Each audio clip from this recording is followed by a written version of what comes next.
En el mundo se calcula que 1.300 millones de personas, es decir, una de cada 6, viven con una discapacidad importante, de acuerdo con datos de la Organización Mundial de la Salud. En México, el Censo de Población y Vivienda 2020 calcula que existen 6.179.890 personas con algún tipo de discapacidad, lo que representa 4.9% de la población total, de las cuales 53% son mujeres y 47% son hombres. Aunque todos podemos ser parte de estas cifras, pocas veces se reflexiona en cómo cambiaría nuestra vida y nuestras relaciones si se llega a tener una discapacidad.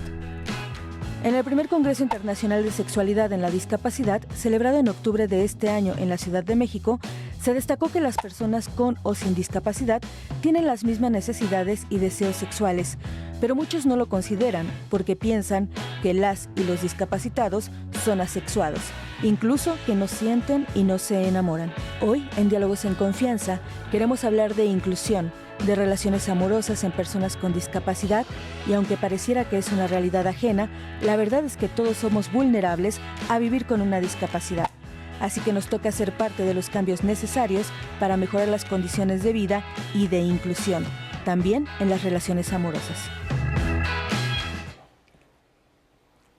Buenos días, amigas, amigos, amigues de Diálogos en Confianza. Gracias por acompañarnos esta mañana de viernes de pareja.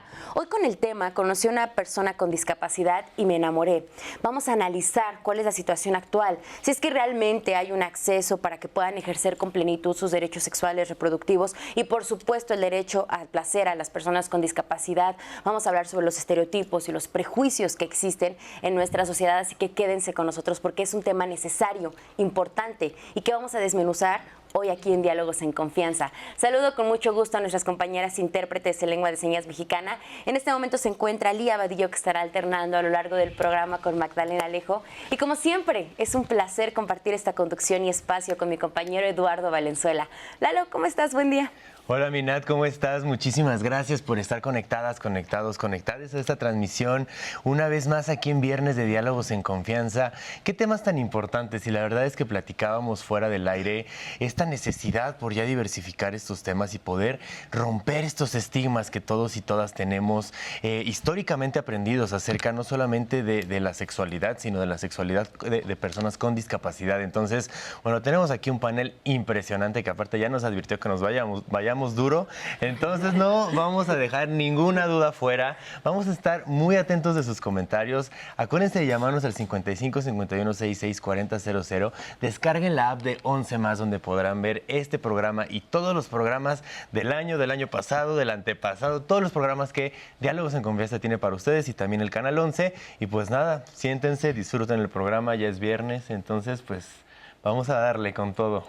Así es, 11 va contigo y recuerden que en la app pueden encontrar todos los programas, no solo de Diálogos en Confianza, sino también del 11. Les presentamos a los especialistas que conformarán la conversación de hoy. En primer lugar, le damos la bienvenida a Alexa Castillo Nájera Salif. Ella es periodista, psicoterapeuta y sexóloga humanista con perspectiva de género. Alexa, bienvenida, ¿cómo estás? Muy contenta de estar aquí para poder poner y desmenuzar justamente la vivencia erótico-sexual de las personas con discapacidad o en situación de discapacidad. Totalmente de acuerdo. Asimismo, también le damos la bienvenida a Enrique Vázquez. Él es psicólogo y activista por los derechos de las personas con discapacidad. Quique, ¿cómo estás? Bienvenido. Muy bien, muy emocionado. Me encanta tocar estos temas desde la psicología y desde el trabajo de investigación que he hecho de la psicología libre de capacitismo. Entonces, ha sido muy intensa la lucha y la investigación sobre cómo se instala el capacitismo en la cabeza de las personas, incluso las personas con discapacidad. Entonces va a haber mucho que contar. Mucho de qué hablar, sin duda alguna. Y finalmente, y con el mismo gusto, le damos la bienvenida a la licenciada Roxana Pacheco Martínez. Ella es fundadora del Instituto Mexicano de Sexualidad en la Discapacidad y de la Fundación para la Inclusión y Desarrollo de Personas con Discapacidad, AC. Roxana, ¿cómo estás? Qué gusto tenerte con nosotros. Muchísimas gracias. Un honor, un placer que me hayan invitado. Muchas gracias. Y pues para comenzar con esta conversación, vamos a ver la entrevista que le realizamos a Jessica Feregrino. Ella es orientadora en sexualidad para personas con discapacidad. Bueno, pues el tema de establecer algún tipo de relación afectiva o sexual con otra persona es como vital en cualquier ser humano. El establecimiento de este tipo de relaciones de personas con discapacidad, pero también entre personas con y sin discapacidad, es algo que ya se viene observando, ¿no?, en los mismos colectivos. Sin embargo, en el ámbito social observamos todavía un rechazo, una imposibilidad de que puedan ellos ser amados, amar, desear, ser deseados. Y entonces cuando hacemos estos cruces de la discapacidad más el tema de pareja, pareciera que tiene que haber un consentimiento, una aceptación de otros para que se pueda establecer este tipo de relación. Y a veces ante lo desconocido lo rechazamos y creo que nos estamos limitando y prohibiendo y excluyendo de la posibilidad de establecer una amistad, una relación de pareja, pero también incluso sabernos que dentro de nuestros mismos entornos reales contamos con personas con discapacidad. Establecer un vínculo, no hay la dificultad por parte de ellos, sino más bien por esas resistencias de no pensarse que ellos también pueden, por ejemplo, garantizarse el derecho a vivir en matrimonio, elegir con quién vivir, aun cuando nuevamente lo refiero, ya son derechos garantizables en el sentido que están estipulados. De pronto se pareciera que las personas con discapacidad históricamente se han quedado como en los resguardos y cuidadas por otras personas. Y entonces tal vez sí ha sucedido que si yo me acerco a conversar con la persona en las diferentes formas de comunicación, pareciera que también incluso las personas podemos estar como contra el sistema. Es como, o lo hacemos por caridad o lo hacemos como pobrecitos, y no, realmente cuando ya tienes una toma de conciencia y una sensibilización de que la diversidad está presente en cada uno de nosotros, es más fácil entender que somos diversos, que somos todos existentes y todos somos posibles. Y pensar que a veces es mejor que entre ellos se tengan estas relaciones y que por eso nos alejemos, sino al contrario es, yo también soy parte de esto, como esa persona también es parte de mí y que podemos establecer diferentes vínculos en diferentes espacios, ¿no? Y también aprender a reflexionar sobre desde dónde me paro cuando veo a la persona con discapacidad, como el yo soy el capaz y el incapaz, yo le estoy apoyando a la persona o yo más bien hasta puedo estar haciendo un obstáculo para su participación en igualdad de oportunidades como las demás. Muchas gracias a Jessica Feregrino, orientadora en sexualidad para personas con discapacidad, porque nos está dando muchos puntos de análisis con los que comenzaremos la plática de hoy. Y me gustaría empezar por preguntarles, Alexa, ¿estamos acostumbrados a pensar que las relaciones amorosas y afectivas solo son para determinadas personas con ciertas características? Bueno, ese es un súper error. Creo que empezamos con esta parte de la sexualidad y de las vinculaciones, ¿no? ¿Quiénes sí pueden vivir una sexualidad? Que pues todas las personas nacemos como seres sexuados o sexuadas, ¿no? Desde el nacimiento, desde la caricia de mamá, papá, las personas que nos están cuidando, o sea, empieza a hacer esta evolución. Entonces, el decir y marcar esta gran diferencia entre ustedes, las personas con discapacidad, y nosotras, las personas típicas o ¿no? O hegemónicas o más comunes, ¿no? Porque eso es realmente esta parte de la normalidad, ¿no? La norma es lo más común. Es de una ventana, de un 100% lo más común, eso se toma como la norma. Y el problema es cuando esa norma entra a estos diagnósticos o estas situaciones de discapacidad, que empieza es, si no eres normal, eres anormal, te sales de esta norma. Entonces, hablar de vinculaciones erótico-afectivas, pues todas las personas nos vinculamos de estas maneras desde que nacemos, con o sin algún tipo de discapacidad o de diversidad. Quique, ¿tú qué opinas al respecto? Es que es un tema bien interesante. Creo que hay una distinción bien importante que creo que para mí es importante enunciarlo. Creo que hay que hacer una distinción entre la diversidad funcional y la discapacidad, porque hay funcionalidades que existen, pero que son toleradas socialmente y que se toman como parte de la norma, aunque no lo sean. No es lo mismo tener, por ejemplo, por poner un ejemplo burdo, miopía a debilidad visual. O a baja visión. O baja visión, pero el trato social o el estigma social que hay frente a alguien miope versus frente a alguien con debilidad visual es totalmente distinto. Entonces, desde ahí teóricos y teóricas como Norman Cook o Emma van der Klyf decían que hay un cuerpo que se supone que deberíamos tener para poder acceder a derechos, para poder acceder a interacciones sociales o para poder acceder a relaciones. Y que si no tienes esa integridad física obligatoria, entonces ya se te cuestiona qué tan apto, qué tan chido puede ser que te involucres en ese tipo de interacciones sociales. Y eso es problemático, porque a las personas con y sin discapacidad no nos hablan de este prejuicio. O sea, no nos hablan de la homofobia, nos hablan de la misoginia, nos hablan de esas cosas, pero no nos hablan del capacitismo. No, y a las personas que vivimos con discapacidad o con diversidad funcional, no nos enseñan discursos que digan es digno y es bueno vivir con el cuerpo que tienes y enfrentarte a un mundo capacitista.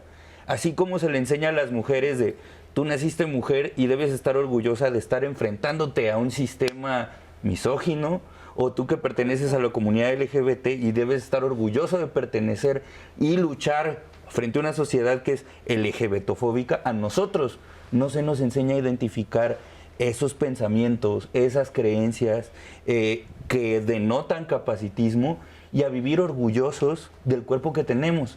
Y entonces la gente cree que hasta que no me rehabilite, no voy a tener acceso a una relación de amistad. Hasta que no aprenda a hablar como tú hablas, no voy a tener acceso a tener una relación de amistad. Hasta que no me aprenda a mover como tú te mueves o a conceptualizar como tú conceptualizas, no voy a tener derecho o no se me va a tratar en igualdad de circunstancias, o se va a dudar de mi voluntad al momento de relacionarme contigo. Y entonces de ahí, del capacitismo, se empiezan a enraizar creencias como del tipo, una persona con funcionalidad hegemónica que se relaciona con una persona con discapacidad, se va a sacar ventajas, se está aprovechando de la persona con discapacidad, o la persona con discapacidad tiene que estar agradecida de que alguien pudo hacer a un lado su diversidad funcional para estar con ella.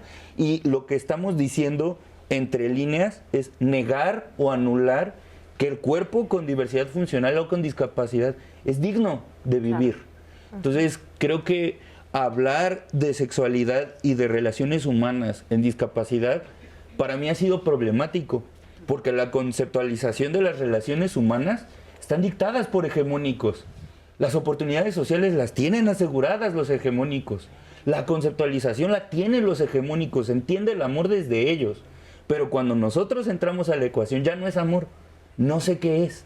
Y entonces autores y autoras como Carlos Escliar o Paul Preciado hablan de la monstrificación del otro, de estas miradas que en afán de hablar de una otredad no se dan cuenta que en lugar de hacer del otro un otro y de reconocer en el otro a una parte de uno mismo, estamos monstrificando a otra persona y estamos validando y justificando cosas que marquen límites entre unos y otros. Pero poco se discute, digamos que seguimos pensando la discapacidad como algo que parte del cuerpo y no es así. La discapacidad surge en las barreras, y las barreras pueden ser tan obvias como hay escalones y no puedo subir, o pueden ser tan sutiles como una actitud que se toma frente a alguien con un cuerpo diverso. Entonces, no es lo mismo, por ejemplo, una persona que adquiere una discapacidad porque fue criada como hegemónico frente al fenómeno de la discapacidad, a haber nacido con discapacidad y empezar a resolverse preguntas. Y una de las preguntas que, por ejemplo, yo veía desde niño era, ¿por qué cuando un hegemónico va por el mundo, es bien recibido, es abrazado, pero cuando yo voy por el mundo, lloran? Cuando yo voy por el mundo, hay extrañeza, hay esta onda de súper ajeno. Y yo, o sea, desde niño lo viví y no soy tonto, o sea, me doy cuenta de lo que está pasando y la gente asume que no me doy cuenta. La gente piensa que no puedo reaccionar frente a eso o que ni siquiera lo distingo. Y es una creencia generalizada a cualquier persona con discapacidad. Incluso no dudo que ninguna de mis compañeras se haya sentido bajo este tipo de miradas, a pesar de que se dan cuenta, y este tipo de actitudes, a pesar de que lo ven. Pero es que el capacitismo no es discutido. Siempre que se habla de la discapacidad, se habla del cuerpo diverso, se habla del cuerpo ajeno, pero nunca se habla de la barrera que es este capacitismo que nos machacaron en la cabeza desde el principio y que desde ese lente capacitista es el que estamos tratando de explicar la relación, y por eso cuando llega alguien con un cuerpo diverso es como, espérense, esta variable en la ecuación, ¿cómo que la persona en silla quiere sexo? ¿Cómo se atreve?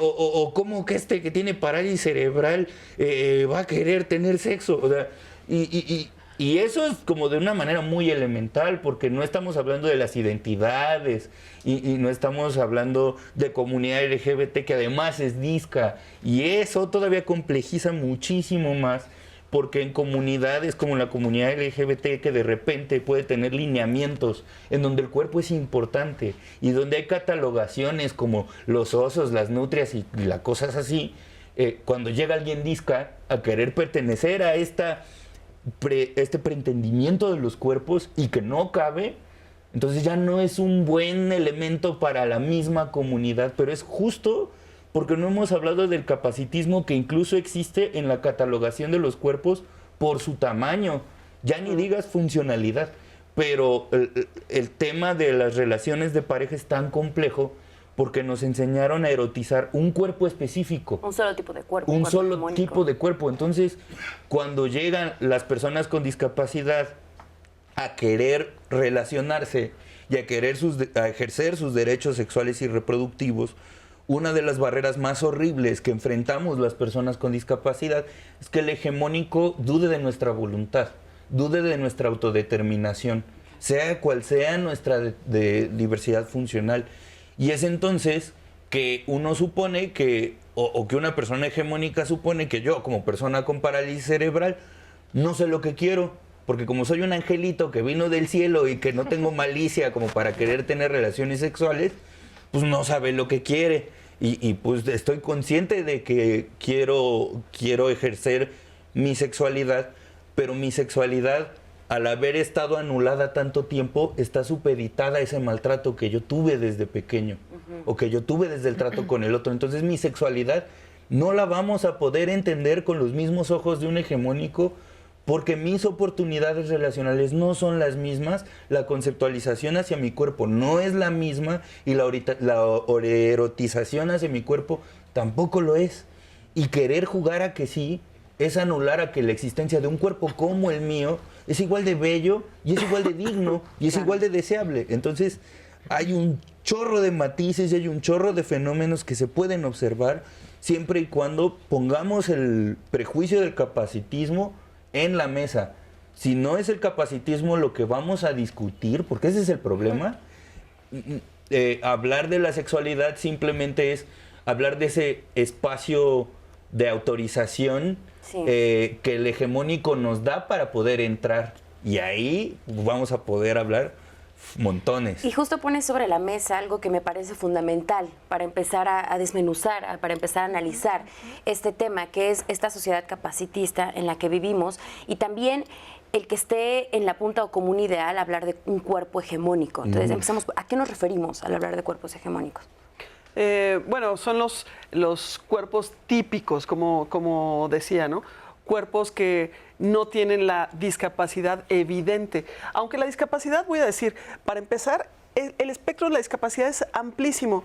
En las estadísticas que se manejaron al inicio, solamente están considerando a la discapacidad física, cuando en realidad habemos más de 20.800.000 personas con diferentes condiciones y grados de discapacidad. Somos el colectivo más heterogéneo y complejo que existe, porque no solamente está la discapacidad motriz, como es nuestro caso, el caso de los tres, sino tienes la visual, auditiva, la intelectual, la psicosocial, la múltiple, y etcétera, la neurodivergencia, y todo lo que es, entre comillas, diferente a los demás, ¿no? Entonces, los cuerpos hegemónicos, las mentes hegemónicas, digamos, son los que están dentro, como decía Alexa, dentro de la norma. Pero fuera de ella estamos nosotras, las personas con discapacidad.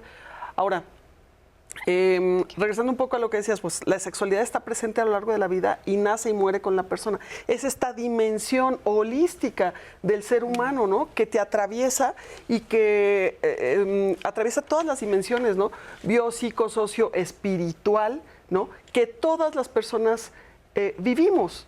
O sea, no por tener una condición de discapacidad, ya ahora pierdes esta parte de tu vida, esta dimensión de la sexualidad de tu vida, ¿no? O sea, nosotros finalmente, nosotras, nosotros y nosotres, vivimos de acuerdo a nuestra realidad. Ahora, regresando un poco a la mirada de Quique, a lo que mencionaba Quique, ¿no? Esta mirada de la otredad hacia nosotros también impacta nuestra propia mirada hacia uno mismo, ¿no? Porque es, ¿yo me estoy mirando con mis propios ojos o con los ojos que me enseñaron a mirarme? ¿No? ¿Desde dónde me miro? Porque finalmente uno tiene que empezar a quitarse esos prejuicios hacia su propia persona, dejar de avergonzarse por el cuerpo con el que vive, ¿no? Y decir, bueno, no, esto soy yo y esto que soy es mucho, es bastante, es una fregonería y con esto me comparto al mundo, ¿no? Y con esto me proyecto y tal. Hablar del orgullo de las personas con discapacidad, o sea, de la dignidad, también hay aquí un tema, ¿no? Otra amiga sexóloga con discapacidad visual me decía, no podemos decir que todos vamos a estar orgullosos de la discapacidad cuando hay personas, y con todo respeto lo digo, personas que acaban de entrar a este mundo o que viven en este mundo de la discapacidad con grandes retos, grandes complicaciones de salud, quizá conectados a un respirador, con escaras, con muchos problemas, y decir, yo estoy muy orgulloso por mi discapacidad. No, eso tampoco. O sea, sino simplemente yo soy una persona digna como cualquier otra persona. Tengo esta condición con la que vivo y aquí va a haber otro espectro, porque la discapacidad se vive de acuerdo a tu nivel socioeconómico, a tu nivel sociocultural, a tu entorno. No es lo mismo si tú vives con discapacidad en un entorno urbano que en un entorno rural, ¿no? En una comunidad, porque ahí también vas a hablar de que la sexualidad, o sea, cambia claro. En este gran espectro, ¿no? O sea, no es lo mismo una mujer indígena con discapacidad. Fíjense que en algunos lugares ni siquiera se les llama, usan la palabra discapacidad, sino se les dice ollas rotas. ¿Cómo crees que una olla rota pues va a tener, va a ser sexuada? O sea, de ninguna manera, ¿no?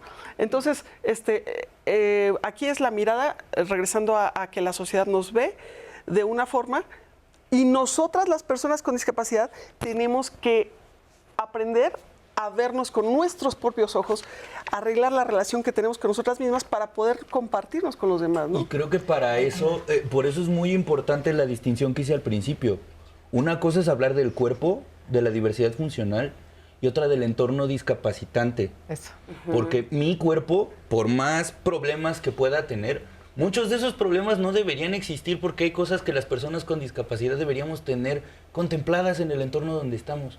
La cosa es que también las personas con diversidad funcional que están en situaciones de discapacidad han sido invisibilizadas en muchos sentidos. O sea, la sexualidad digamos que es la más escandalosa porque se niega de todo a todo. Porque lo que es escandaloso es el placer y el Exactamente. Deseo. Entonces se nos niega, pero a las personas con discapacidad se nos ha negado porque se nos ha recluido nuestra existencia, se ha reducido nuestra existencia al diagnóstico.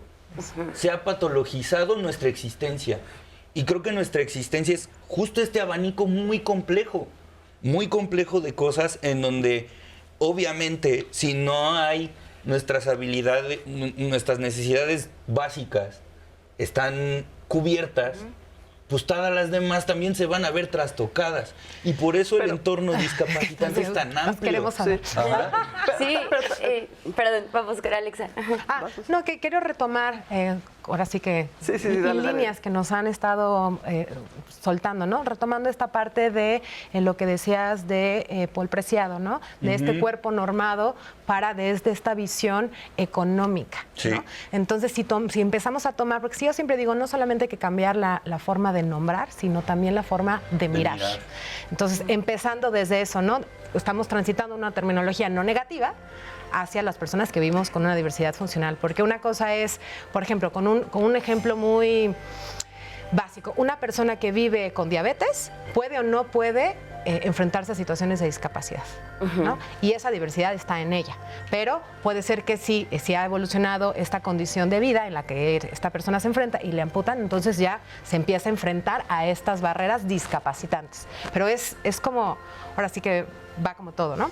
Y en esta parte que decía Rox, que mencionó el autoconcepto, ¿no? El autoconcepto es la idea que tenemos de nosotras mismas como personas. Y tristemente se alimenta de lo que pensamos o lo que creemos que piensa la otredad. Entonces, si toda la gente me está diciendo Alexa, discúlpame, vamos a hacer una pausa, pero regresando cerramos esta idea. No se vayan, estamos en Viernes de Pareja en Diálogos en Confianza.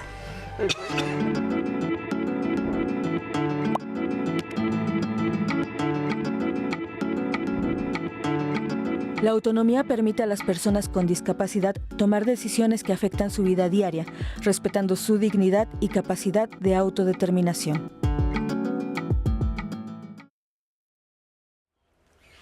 Gracias por continuar con nosotros aquí en Diálogos en Confianza. Hoy nuestro tema, conocí a una persona con discapacidad y me enamoré. Hicimos una pausa de tu participación, Alexa. Nos hablabas, estábamos analizando cómo el autoconcepto influye también mucho. Sí, Miki decía que tristemente se alimenta este autoconcepto de la otredad, de lo que yo creo o siento o infiero que las otras personas están opinando de mí misma, ¿no? Entonces, si todo el mundo me está diciendo discapacitada, no puedes, no eres sexuada, entonces va a llegar un momento que ese capacitismo que lo estamos haciendo lo absorbo y lo vuelvo parte de mí, ¿no? Y algo muy interesante es esta parte de la interseccionalidad, ¿no? Que se ha estado mencionando en varias aportes, ¿no?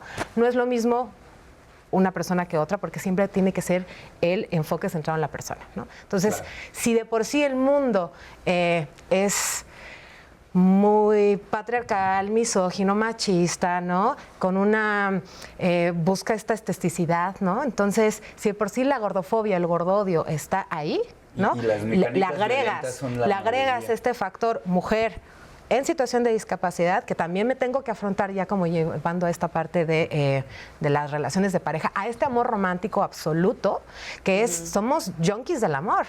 O sea, estamos, que si las películas, las canciones, delegamos la autoridad de la decisión porque sin ti me muero. Entonces, si volvemos a verlo desde que el nacimiento nos están diciendo o estamos adquiriendo y nos estamos mirando desde esa forma como seres inferiores que no valemos o que no contamos, entonces, ¿cómo vamos a validar nuestro derecho al placer, a la autodeterminación, a la toma de decisiones libres y conscientes, a la privacidad? O sea, son muchas cosas que empiezan con esta autodeterminación. Sí, y súmale a este tema de la autodeterminación, súmale también a veces las dificultades que tienen las personas para acceder a su propio cuerpo y a tomar sus decisiones porque tienen alta dependencia, ¿no? Cuando tienes problemas de movilidad reducida muy severa, ¿no? Una discapacidad múltiple, ¿no? Donde otros y otras, generalmente tus cuidadores, que suelen ser las mujeres, las madres cuidadoras,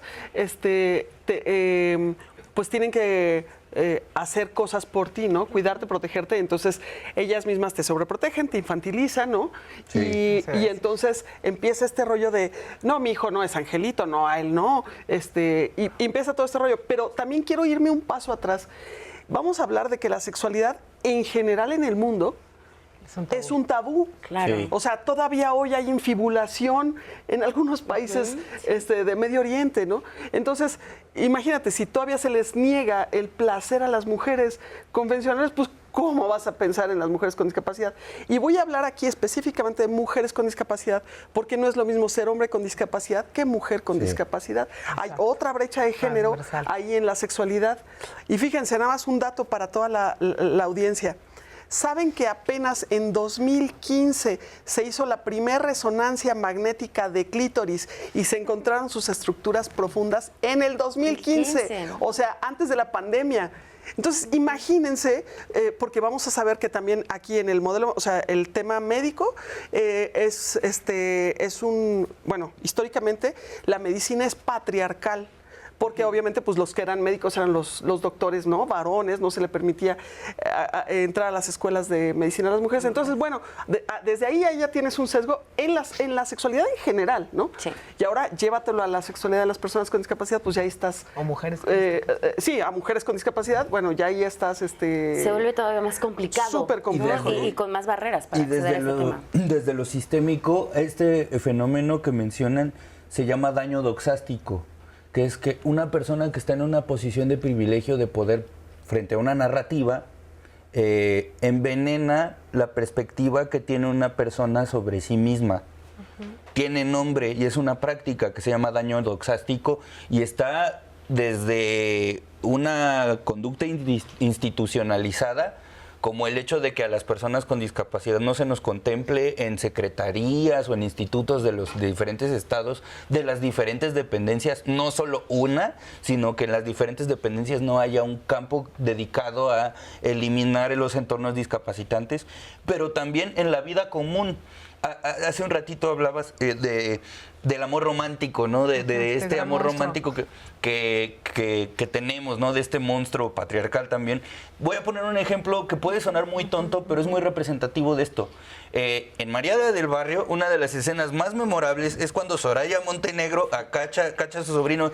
¿Qué haces besando a la lisiada, no?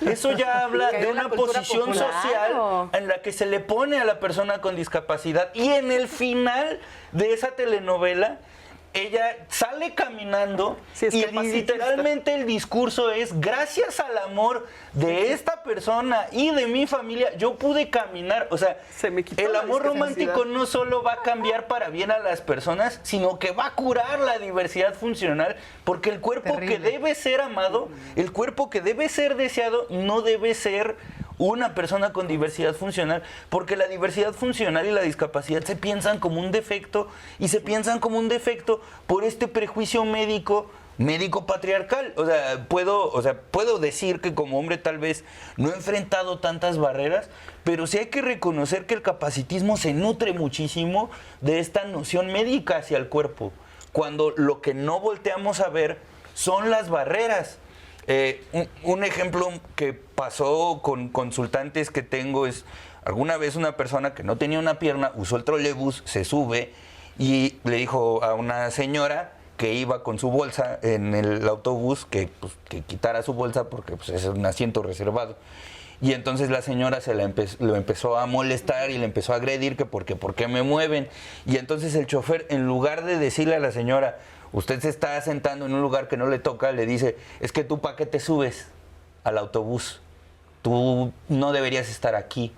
Y eso es un prejuicio capacitista, ¿no? El que está mal es el cuerpo no apto, ¿no? El que no tiene esta integridad física obligatoria. Y el problema de la discapacidad ha sido justo ese, que hemos pensado que el problema es el cuerpo, pero no el entorno, que no es accesible, pero no el entorno, que es universal, pero no estas ideas que me hacen poner un cuerpo por encima del otro. Porque el entorno está pensado para este cuerpo hegemónico, y no para ser un entorno realmente inclusivo donde se respete. ¿Quién entra en este cuerpo hegemónico? Exacto. O sea, porque aparte son unas 3, 4 personas, porque aparte es contextual, ¿no? Claro. O sea, depende del lugar y el tiempo, de que alguien esté elegiendo cuáles son los cuerpos deseables y que pueden desear, deseables y deseantes. Claro. La influencia de los medios, ¿no? Total. Y eso que estos estándares de belleza que a lo largo del tiempo han cambiado. Y si les parece bien, vamos a ver los comentarios que tenemos en las redes sociales. Lalo. Claro que sí, la verdad es que es un tema bastante interesante, como dicen, hay millones de aristas.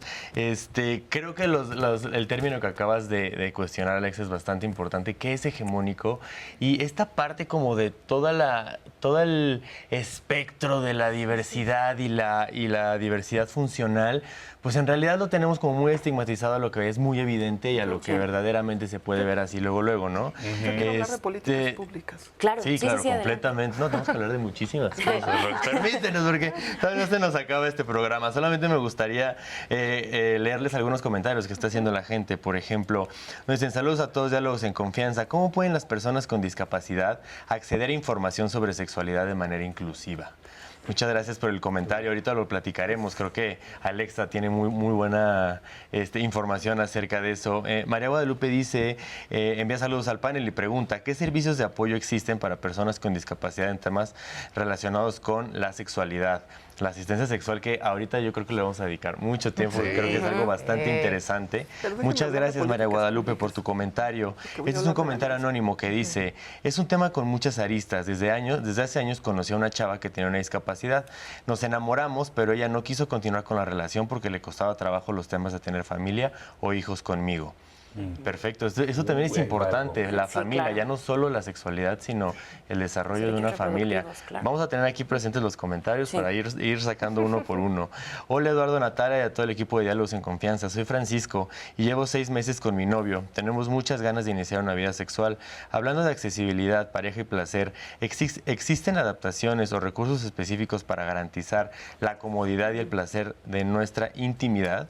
Muchas gracias, Francisco. Supongo que Francisco tiene una relación con una persona con discapacidad y no ha podido cruzar esta parte por falta de información y ahora te la daremos. Bueno, tenemos aquí a las y los expertos. Y Diana Martínez dice, muchas felicidades por el tema. Me acabo de enterar que se llevó a cabo el Congreso Internacional de Sexualidad en la Discapacidad.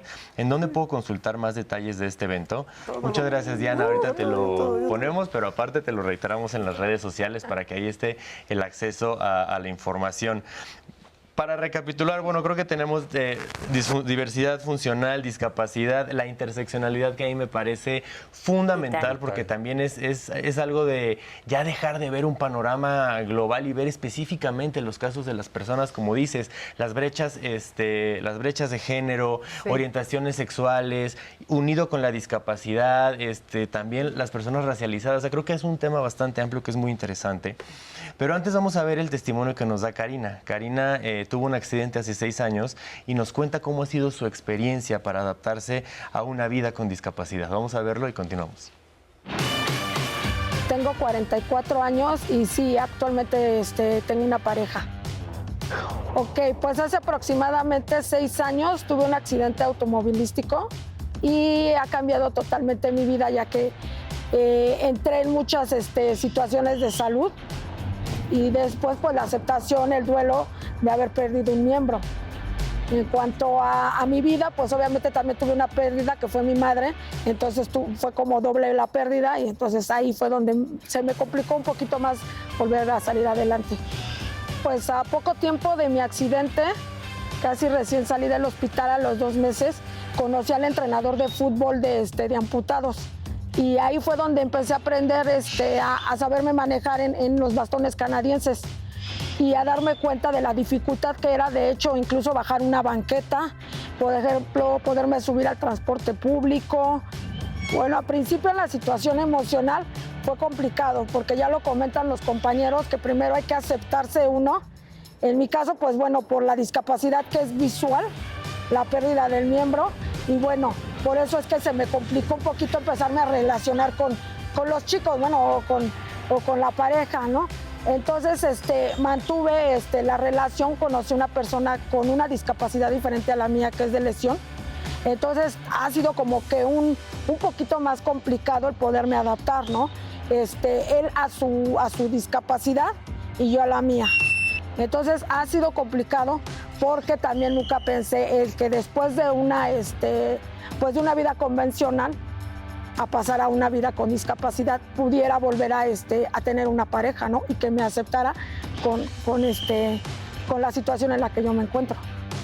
Pues en especial la situación de la educación en cuestión de la discapacidad, tanto para personas convencionales como para nosotros mismos, es muy escasa, no tenemos nada de información y yo quiero que haya un poquito más de inclusión en todos los aspectos, en cuestiones escolares, en cuestiones laborales y en nuestra propia familia.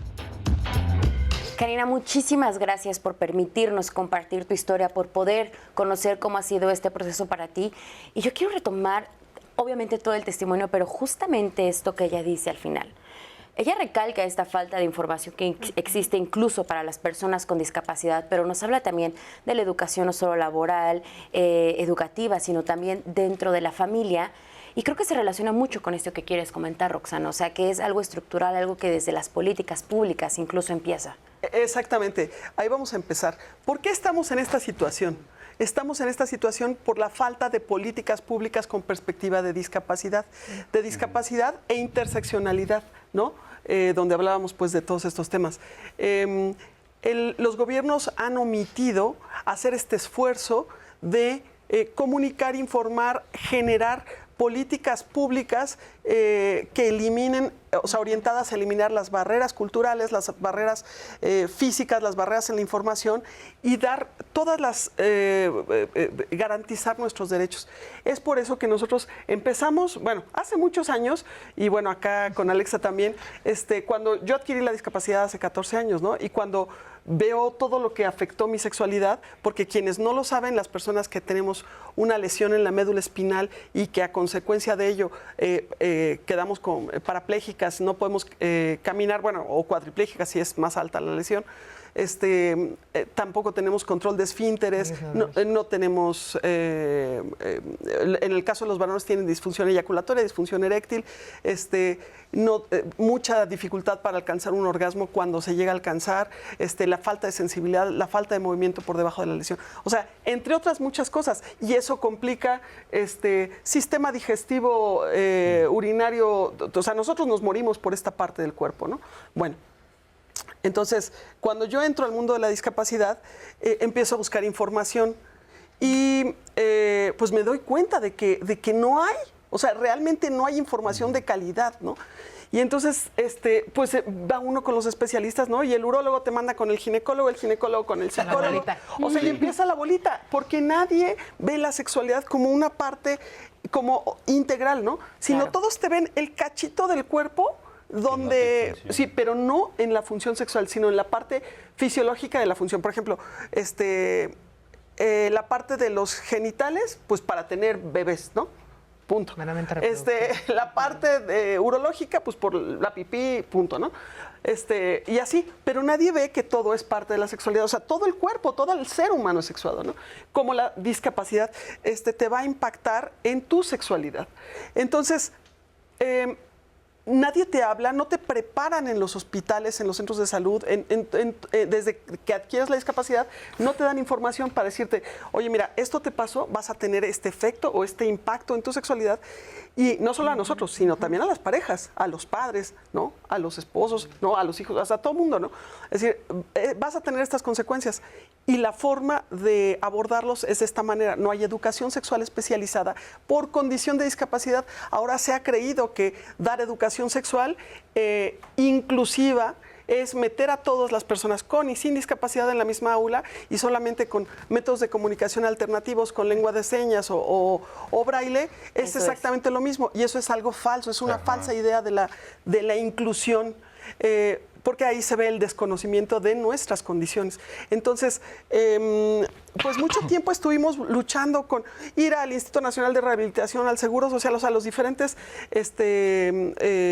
entidades de salud para decir, oigan, desde aquí, cuando uno adquiere la discapacidad, pues desde aquí tienen que informarnos, ¿no? Hacer manuales, cursos, talleres. Y bueno, todo el mundo nos daba la vuelta, ¿eh? Todo el mundo nos...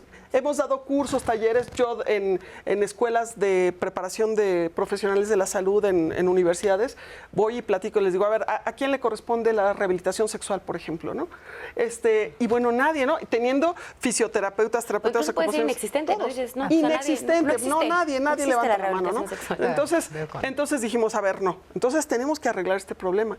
Y bueno, hemos hecho muchas acciones, por eso hicimos el Instituto Mexicano de Sexualidad en la Discapacidad, hemos hecho muchas acciones, pues trabajando con el colectivo, con diferentes organismos públicos y privados, pero dijimos, bueno, vamos a hacer el primer Congreso de Sexualidad en la Discapacidad, donde podamos ver las diferentes condiciones y cómo lo viven, desde los padres, las parejas, las personas, porque además es sobre todo desde las personas con discapacidad, no desde cómo nos ven los demás, sino cómo nosotras vivimos la sexualidad. Entonces fue un congreso muy rico porque tuvo academia, tuvo personas con discapacidad, familiares de personas con discapacidad, profesionales de la salud, de la educación, etcétera, ¿no? Bueno, esto ya nosotros lo veníamos trabajando, que es para hacer un cambio en las políticas públicas para que tengamos la perspectiva de discapacidad desde el sistema de salud, el sistema de derechos humanos, o sea, de todos el sistema de justicia, y la academia ahora en esta primer firma de la Alianza por los Derechos Sexuales y Reproductivos de las Personas con Discapacidad, que se va a firmar el 2 de diciembre en Los Pinos con los titulares de sector salud, IMSS, o sea, todos, para que adecúen sus protocolos, sus instalaciones, su capacitación de los profesionales que nos atienden para que puedan atender a las personas con diferentes condiciones de discapacidad, específicamente en el tema de sexualidad y reproducción, todo este tema. Y luego, y todo el sistema de justicia para que tengamos la manera de ir a denunciar cuando no nos atendieron adecuadamente. Porque ese es el otro problema. Las leyes ahí están, pero no se cumplen y no pasa nada, ¿no? Y que justamente son estas acciones lo que está abonando a lo que nos está llegando en las redes sociales.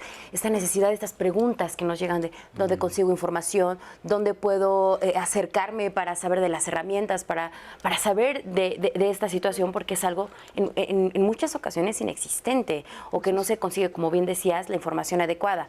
De hecho, tenemos el testimonio de Michel. Él nos habla justamente de cómo él vive su sexualidad y también cómo lo ha trabajado con sus parejas. Vamos a verlo y lo comentamos. Sí.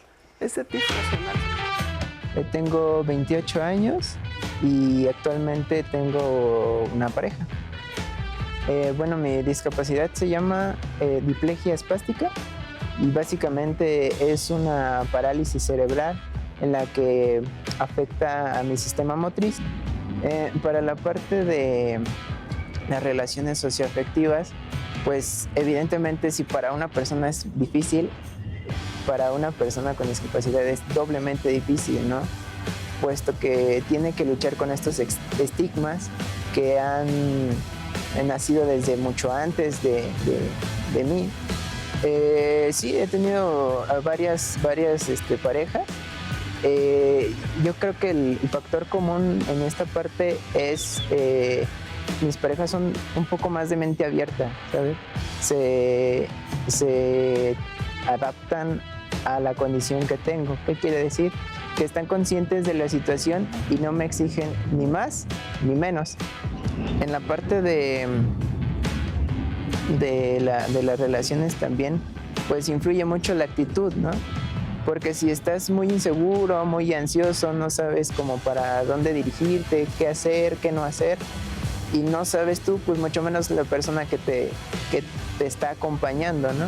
Entonces, si tú planteas desde un principio tus situaciones limitantes y capacidades diferentes, como está bien dicho decir, siento que la persona puede girar alrededor o en función de eso, ¿no?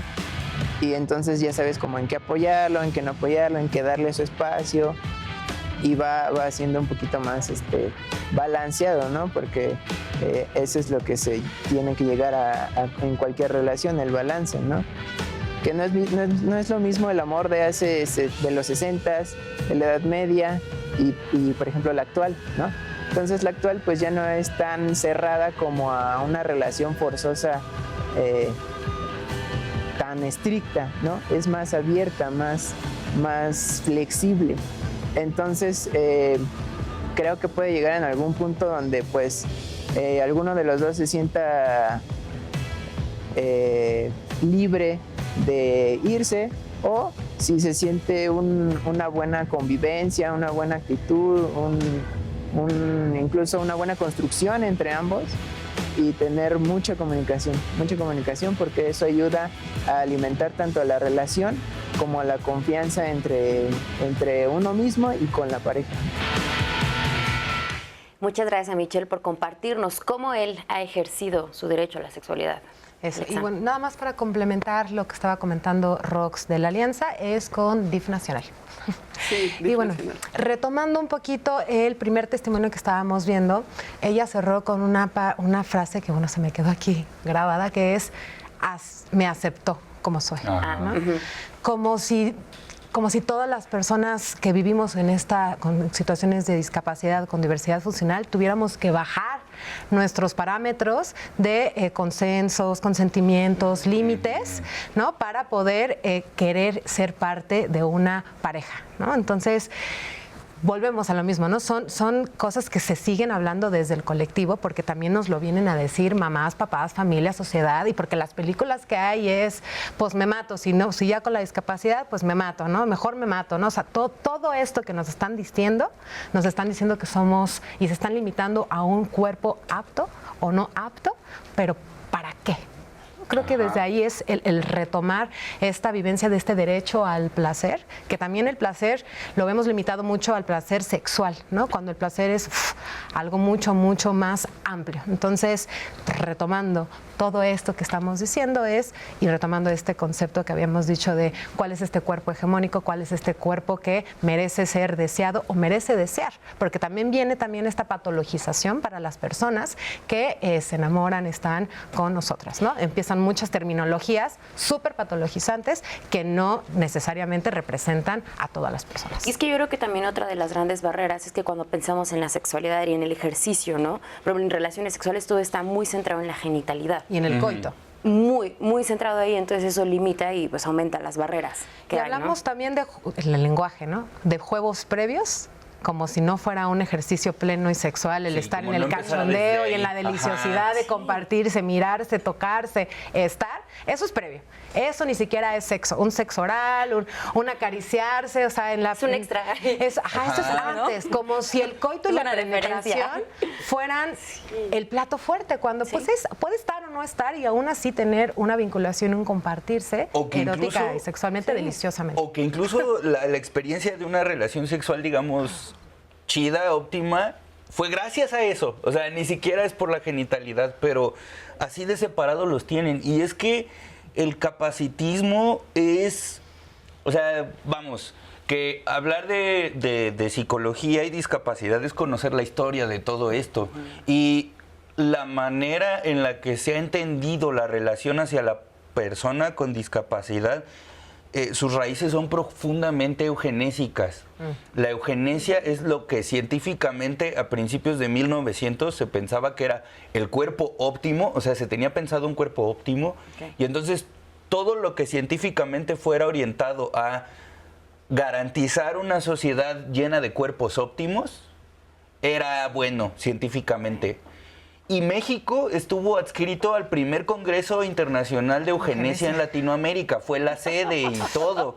Y adivinen quién fue la persona que acudió a ese congreso. Pues fue Venustiano Carranza. ¿Y quién fue Venustiano Carranza? Una de las personas que arrastró la pluma en una de nuestras constituciones. ¿Qué quiere decir esto? Que los hábitos sociales que se establecieron hacia las personas que no cumplieran con ese cuerpo óptimo tenían derecho a ser anuladas. Y entonces, esos hábitos sociales que se instituyeron desde principios de 1900, apenas en 2023, nos estamos cuestionando qué tan chido o qué tan no chido están siendo o hasta dónde tenemos enraizadas esas ideas. ¿Hasta dónde las tenemos enraizadas? Exactamente. Vamos a ir a una pausa, pero no se vayan, porque todavía nos queda mucho que reflexionar sobre este tema aquí en Viernes de Pareja, en Diálogos en Confianza. No se vayan.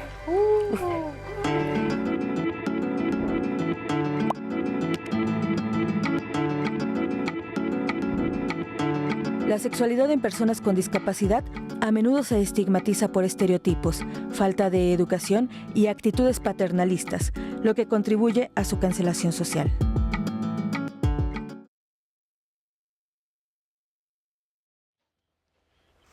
Muchas gracias por seguir aquí con nosotros y nosotras en Diálogos en Confianza. Viernes de Pareja.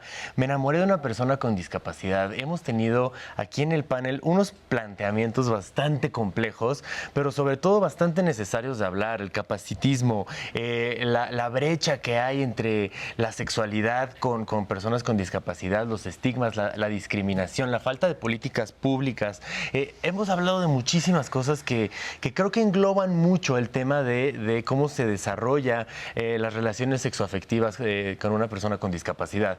Sin embargo, creo que a lo largo de estos dos bloques ya hemos concientizado o hemos tratado de concientizar a las personas con discapacidad del derecho que tienen de una sexualidad digna, una sexualidad bien representada, una sexualidad decidida por ellos y ellas mismas. Entonces creo que a lo largo de estos otros dos bloques nos gustaría evolucionar el tema a hablar acerca de la manera en la que se podría acceder a información información, no solamente como una persona que vive con una discapacidad, sino también como una persona que se está relacionando con ella y cómo también acortar esta brecha. Me imagino, y ahora los especialistas y las especialistas nos dirán, me imagino que si hay desinformación dentro de la comunidad de personas con discapacidad, bueno, creo que fuera de la comunidad hay muchísima más desinformación, y si bien es responsabilidad de cada persona el poder tomar la iniciativa de informarse y de deconstruirse día a día y de hacer estas prácticas mucho menos estigmatizadas, ¿dónde está la accesibilidad a esa información para todas las personas, ¿no? Entonces, vamos a leer unas preguntas del público. Ahorita hacemos algunos otros comentarios y me gustaría que las fuéramos contestando sobre la marcha. Por ejemplo, Juan Carlos Martínez nos dice, creo que solamente están hablando sobre personas con discapacidades físicas, pero ¿qué piensan sobre las personas con síndrome de Down? ¿Por qué se habla sobre una sexualidad truncada en personas con síndrome de Down? Por la infantilización a las personas con cualquier tipo de discapacidad intelectual. O sea, creo que el problema más grande es que se sustituye la voluntad de las personas con síndrome de Down debido a esa infantilización. Y el problema no es que puedan o no, pueden hacerlo. El problema es que nadie se toma el tiempo de explicar ese tema. Y no es de gratis lo que decía Rox hace rato, de que la comunidad con discapacidad sea de las más abusadas, porque pues no se toca el tema abiertamente para que seamos, digamos, quienes decidamos sobre el ejercicio de nuestra sexualidad. Entonces yo creo que tiene mucho que ver con la infantilización. Claro, esta parte que decías, ¿no, Alexa? La parte de que muchas veces se asume que se tiene que poner en duda los estándares de lo que queremos, de lo digno que queremos una relación solamente por ser personas con discapacidad. Y entonces ya, como decía el testimonio al principio, agradeces que haya entendido que se quiera relacionar conmigo. Entonces creo que por ahí puede ser también una situación bastante... Si me permite sumarle un poquito a esta parte, creo que mucho es miedo. También. Porque si mamá y papá no contactan con sus propios derechos sexuales, como lo comenzaste, ¿no? La sexualidad es un tema tabú, ¿no? Entonces, crecemos con miedo, culpa, vergüenza, inadecuación de nuestros cuerpos, de nuestras sensaciones, de nuestros deseos. Entonces, a eso le agregamos el factor discapacidad intelectual, ¿no? Es un súper desconocimiento. Entonces, ¿qué es más fácil para mí? Negarlo. Eliminarlo. Lo niego, no tienen, son angelitos. ¿Y qué es? Cuando conviertes a alguien en un angelito, pues es un ser de otro mundo, ni siquiera es persona. Entonces, a veces es más fácil romantizar que enfrentar y hacerse cargo. ¿No? Bueno, ya. Pero yo quiero abonar un poquito, precisamente la ausencia de políticas públicas que comiencen con la información, con la educación sexual especializada para las familias, para las personas con discapacidad, y que se meta la perspectiva de discapacidad en todos los libros de texto de toda la vida, o sea, desde que estás en preescolar hasta todas las carreras con perspectiva de discapacidad. Si no hay eso, entonces esos vacíos de información se llenan con el imaginario colectivo, ¿no? Y precisamente, fíjate, ante la falta de esta información, muchos padres, fíjate lo que hay, puede haber o abuso sexual, puede haber madres masturbando a sus hijos porque, pues como los ven que están, dicen, hipersexuados, porque en todos lados quieren tocar a la gente y todo, y no saben cómo resolverlo, pues viene la mamá y los masturba. Imagínate eso, ¿no? O sea, tú ves una parafernalia de cosas inadecuadas por la falta de educación y de políticas públicas que hagan que las personas accedan a estos derechos, o sea, de manera digna, ¿no? O sea, claro. ese es el problema. Por eso ahora con DIF Nacional, que estamos haciendo lo de la alianza, es precisamente para que haya esta perspectiva y la gente desde el principio sepa, entienda, y que además esta gran variedad, esta diversidad que hay en la discapacidad, que también tiene que ver, o sea, que también la atraviesa si es la discapacidad de nacimiento, si es adquirida o si es crónica, porque también son cosmovisiones distintas,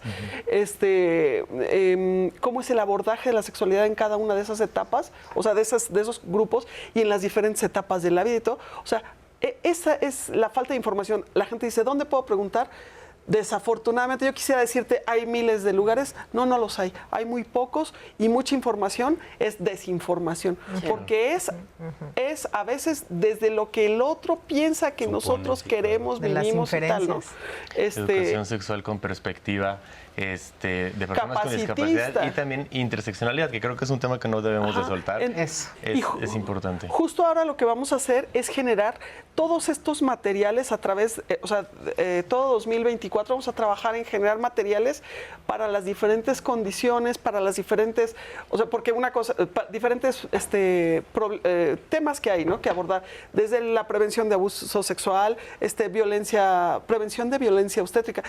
Fíjate, tú vas a un hospital a pedir una consulta médica o a pedir condones y de entrada te van a decir, oiga, ¿qué le pasa, no? Usted pervertida, no sé qué, ¿no? Ajá. Tú quieres ir con el ginecólogo, yo, por ejemplo, quieres ir con el ginecólogo, pues como ni siquiera hay accesibilidad en los consultorios, pues entonces a mí me tienen que hacer una consulta ginecológica sentada en la silla, ¿no? No me pueden hacer una mastografía, no me hacen un Papa Nicolau. Entonces, y por supuesto, tener un hijo con discapacidad, bueno, ya ahí te encargo, ahí es otro boleto, ¿no? Porque es una agresión, una violencia obstétrica que puede salir hasta esterilizada sin tu consentimiento, ¿no? Y que te dicen, bueno, que usted es irresponsable porque no pensó, egoísta, etcétera, etcétera. Y además no saben en la parte fisiológica todas las complicaciones que podríamos tener en algunas condiciones de discapacidad que no son mayor cosa, sino la ignorancia de los médicos, porque es, ok, esto se arregla de esta manera, esto se previene de esta manera, por ejemplo, que no te salgan escaras cuando estás embarazada, etcétera, etcétera, ¿no? No hay esta perspectiva. Y justamente de lo que vamos a trabajar el año que entra, con todos los organismos de salud, con todos los de derechos humanos y con toda la parte académica, es generar materiales para que estén a disposición de todo el público y se hagan campañas desde comunicación social gubernamental para que se difunda el tema de la discapacidad a nivel nacional y que llegue a todos los lugares y que vaya por radio abierta, por televisión abierta, radio abierta. O sea, vamos a hacer una gran campaña porque estamos invisibilizados. Ese es el problema. Y no nos vemos, ¿por qué? Porque precisamente es un círculo vicioso.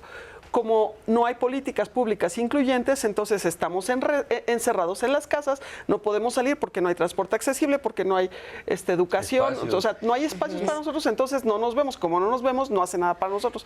Entonces vamos a salir ahora sí como del closet todas las personas con discapacidad y en particular en la sexualidad. Oye, Rox, ahí me gustaría que no se me olvide. Voy a cruzar los dedos para que no se me olvide hacer una pregunta ahora, lo que acabas de hacer.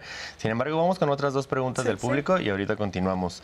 Un testimonio anónimo dice, perdón, pero quiero aprovechar este programa para preguntarles, ¿cómo puedo ligar con una chica con discapacidad? ¿Cómo hablarle y tratarla sin que ella se sienta incómoda? Honestamente, no tengo mucha información al respecto. La quiero mucho, pero no quiero arruinar mi relación con ella. ¿Qué me recomiendan? Yo. Claro, por supuesto. Date. ¿Cómo ligarías con una persona, una mujer sin discapacidad? Sí, señora. ¿No? O sea, esta parte es fuerte porque es repetitiva, ¿no? Pero ¿cómo me acerco, no? Y pero si le miro y no la miro, entonces, ¿está incomodando tu mirada o te está incomodando a ti acercártele? ¿No? Entonces creo que esa es una parte que hay que romper, ¿no? Esta división entre ustedes, nosotros, ellos. Claro. ¿No? Porque somos personas, por eso es persona con discapacidad, persona en situación de discapacidad, se está privilegiando la persona antes de su situación, ¿no? Y en este mundo que empezamos a dividir, ¿no? Justamente alguien atiende la mente, alguien atiende el cuerpo, ¿no? Y como decía Rox, somos un ser integral. Entonces, y hablando de sexualidad, volvemos a lo mismo, ¿no? Sí, la sexualidad no es solamente genitalizada. Si hablamos del placer sexual, pues el placer sexual despierta con el deseo, que es la mente, ¿no? Entonces se va integrando toda esa parte. Y creo que también un poco el romanticismo y esta parte de enamorarse. No estamos hablando mucho de la sexualidad en personas con discapacidad, asistencia sexual, que son temas importantísimos, pero creo que esta pregunta también va un poco no ligada al tema sexual, sino también al tema, me quiero relacionar sentimentalmente con esta persona. Y creo que también es algo que de lo que no se habla, ¿no? Que es no como... se habla porque da miedo. ¿No? A mí, mi pareja, mi esposo, no tiene diversidad funcional. Y las primeras preguntas que nos afrontábamos con nuestro ciclo era, ¿y qué dice tu mamá? ¿Su mamá te acepta? ¿No? Y era como... Pues claro, soy una tipaza, ¿no? pero sí, no, pero en serio, o sea, es esta parte que empieza con mi autoconcepto y empieza a reafirmarse con todo lo que me está diciendo la gente, ¿no? O mis amigas, una amiga incluso le dijo a mi pareja, ¿no? Oye, ¿y su discapacidad no ha sido como un tema, ¿no? Pero con una pena de preguntarlo, porque es justamente todos estos prejuicios, estos estereotipos, y hay que romper, ¿no? Y mi pareja dijo, ¿por? ¿No?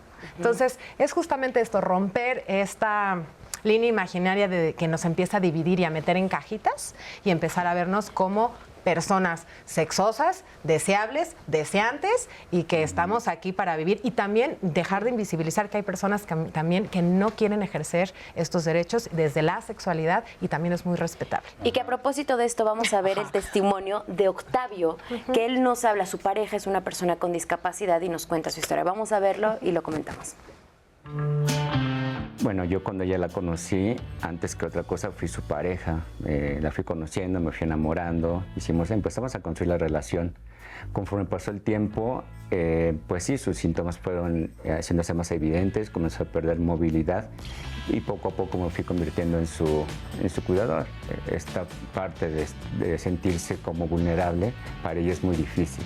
Entonces también tengo que estar muy cuidadoso en hacerla sentir valorada, querida. A ella la veo como una pareja más que como una persona discapacitada. Es mi pareja, siempre va a ser mi pareja, y las necesidades que vamos teniendo tanto ella como yo, pues las vamos solventando, porque al final de cuentas somos un equipo. Nuestra vida social ha sido un poco más difícil por el tema de la movilidad. Muchas veces algunos de nuestros amigos, familiares, pues no entienden qué está pasando. Sí, la ven, la cuidan, le tienen mucho cariño. Y pues nosotros mismos también salir a un paseo, pues sí se complica un poquito. Cuando era muy joven comencé a escalar volcanes y me gustaba mucho. Luego en un momento ella me hizo el favor de acompañarme. Ahora ella ya no puede acompañarme y yo me siento limitado a no poder ir porque no quiero hacerla sentir mal. Ahora sí es un tema de culpa.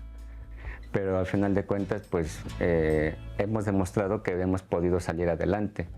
La verdad es que el tema de la silla de ruedas es todo un tema por la infraestructura de la ciudad. A veces no se puede moverse uno tan libremente en las calles y en algunos sitios.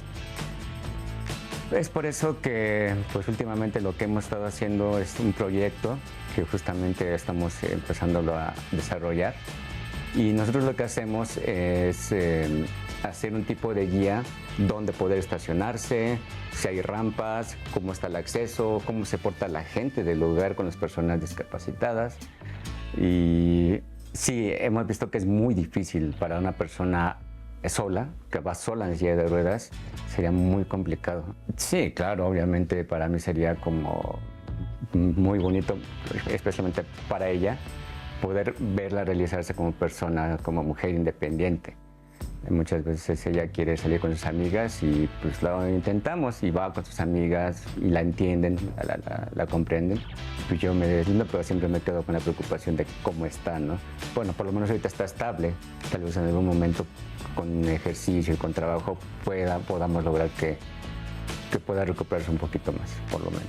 Pero sí sería muy feliz.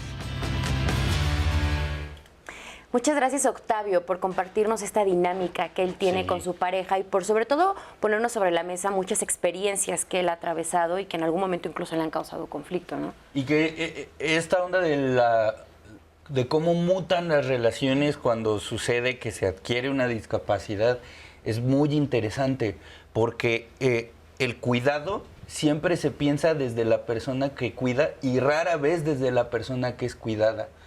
Se tiene muy pensado en las labores de cuidado, pero a mí siempre o sea, como persona con discapacidad que toda su vida la han tratado de cuidar sin que quisiera, me empezó a darle esta cosquilla de qué tanto el cuidado es una violencia no reflexionada.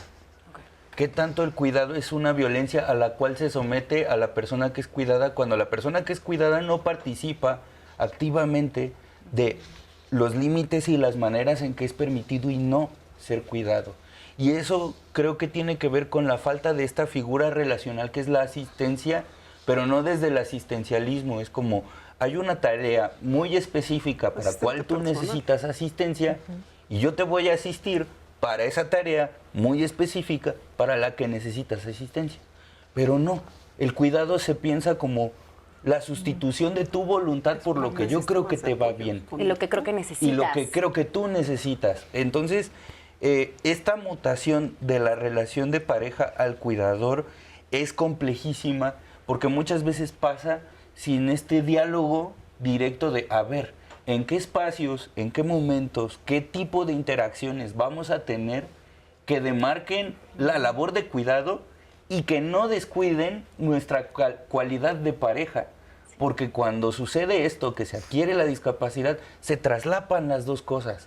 Y el problema es de no reflexionarlo, de no hablarlo, es que podemos estar confundiendo el cuidado como un ejercicio de violencia sutil. Exacto. Creo que este es como el gran tema, ¿no? O sea, cuando tanto la figura de pareja como de cuidador, no hay esta distinción y se traslapa, Pero, ¿no? Ay, perdón. Vamos con las dos. ¿Quién primero? Bueno, voy a decir una cosa. Esto es algo de lo que yo doy en los cursos, en los talleres de sexualidad, que a veces hay una alteración de roles, donde tu pareja pasa a ser tu cuidador, como precisamente lo está mencionando Quique, y yo pienso que es una nueva relación con dos personas diferentes en la discapacidad adquirida muy específicamente, ¿no?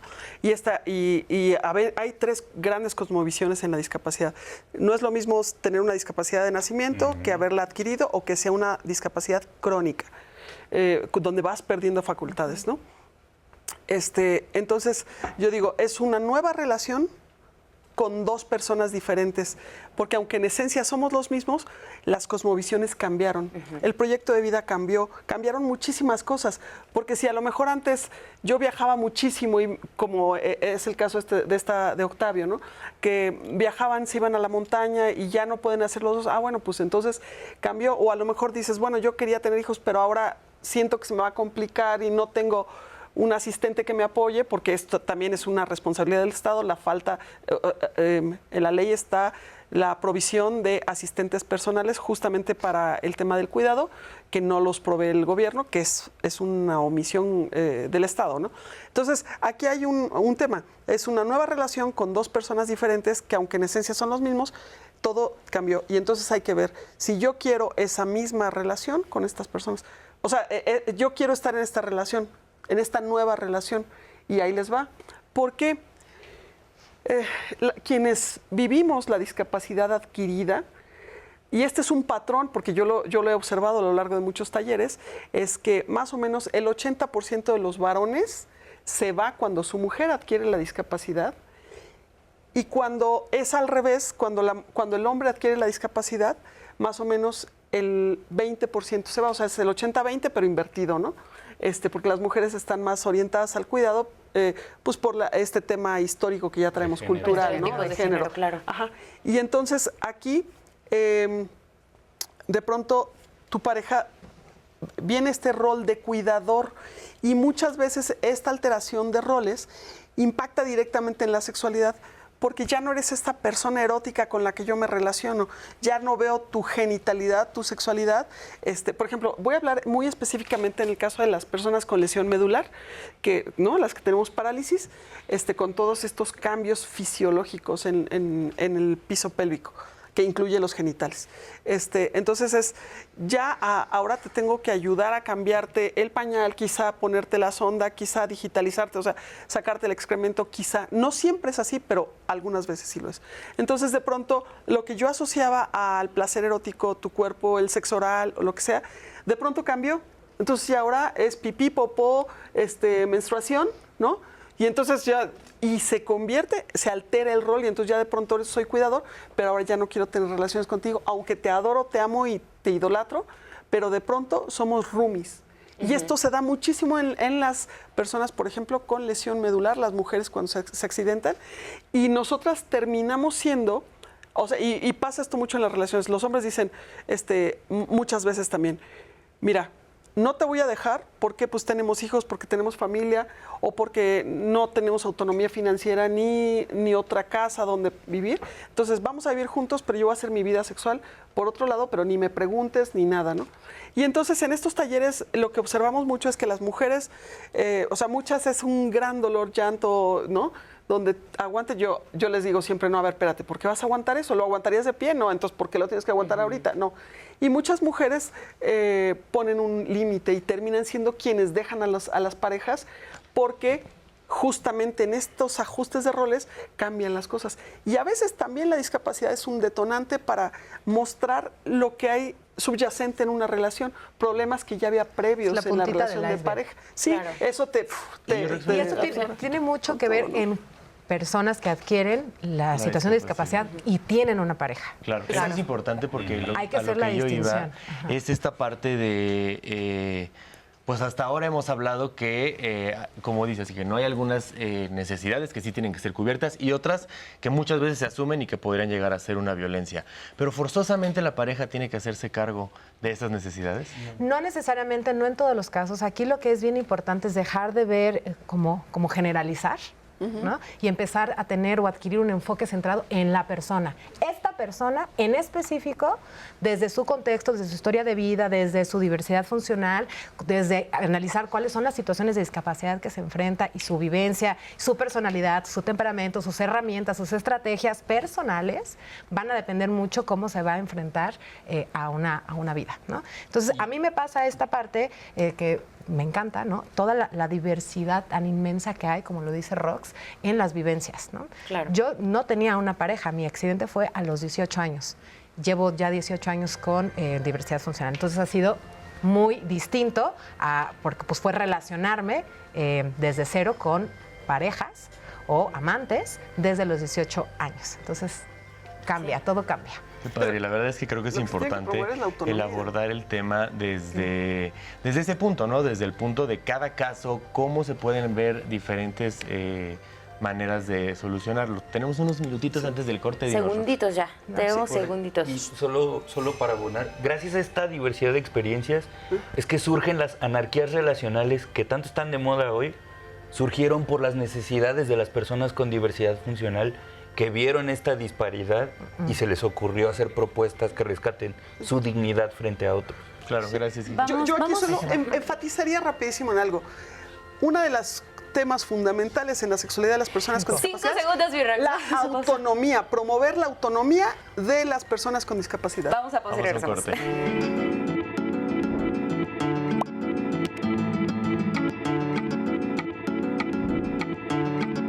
La diversidad corporal rompe con la idea de que todos debemos ser iguales físicamente. Todas las personas, sin importar cómo somos, podemos amar y disfrutar del placer.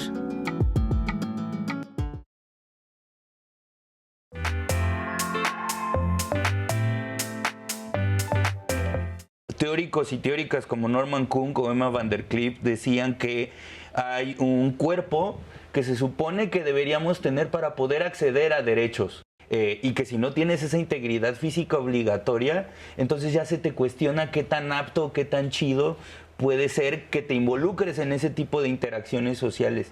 Y a las personas que vivimos con discapacidad o con diversidad funcional, no nos enseñan discursos que digan es digno y es bueno vivir con el cuerpo que tienes y enfrentarte a un mundo capacitista. La sexualidad está presente a lo largo de la vida y nace y muere con la persona. Es esta dimensión holística del ser humano, ¿no? Yo estoy muy orgulloso por mi discapacidad, no, eso tampoco. O sea, sino simplemente yo soy una persona digna como cualquier otra persona. Tengo esta condición con la que vivo y aquí va a haber otro espectro, porque la discapacidad se vive de acuerdo a tu nivel socioeconómico, a tu nivel sociocultural, a tu entorno. Tristemente, se alimenta este autoconcepto de la otredad, de lo que yo creo o siento o infiero que las otras personas están opinando de mí misma, ¿no? Entonces, si todo el mundo me está diciendo discapacitada, no puedes, no eres sexuada, entonces va a llegar un momento que ese capacitismo que lo estamos haciendo lo absorbo y lo vuelvo parte de mí, ¿no? Vamos a hablar de que la sexualidad en general en el mundo Es un tabú. Claro. Sí. O sea, todavía hoy hay infibulación en algunos países de Medio Oriente, ¿no? Entonces, imagínate, si todavía se les niega el placer a las mujeres convencionales, pues ¿cómo vas a pensar en las mujeres con discapacidad? Y voy a hablar aquí específicamente de mujeres con discapacidad, porque no es lo mismo ser hombre con discapacidad que mujer con discapacidad. Hay otra brecha de género ahí en la sexualidad. Nadie te habla, no te preparan en los hospitales, en los centros de salud, desde que adquieres la discapacidad, no te dan información para decirte, oye, mira, esto te pasó, vas a tener este efecto o este impacto en tu sexualidad. Y no solo a nosotros, sino también a las parejas. ¿Cómo ligarías con una persona, una mujer sin discapacidad? Sí, señora. ¿No? O sea, esta parte es fuerte porque es repetitiva, ¿no? Pero ¿cómo me acerco, no? Y pero si le miro y no le miro, entonces, ¿está incomodando tu mirada o te está incomodando a ti? Y hablando de sexualidad, volvemos a lo mismo, ¿no? Sí, la sexualidad no es solamente genitalizada. Si hablamos del placer sexual, pues el placer sexual despierta con el deseo, que es la mente.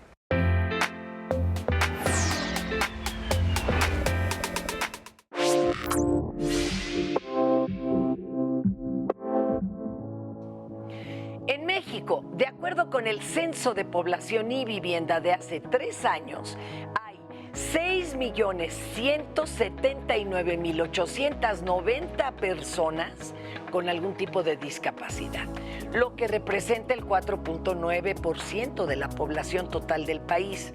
De ellas, 53% son mujeres y 47% son hombres.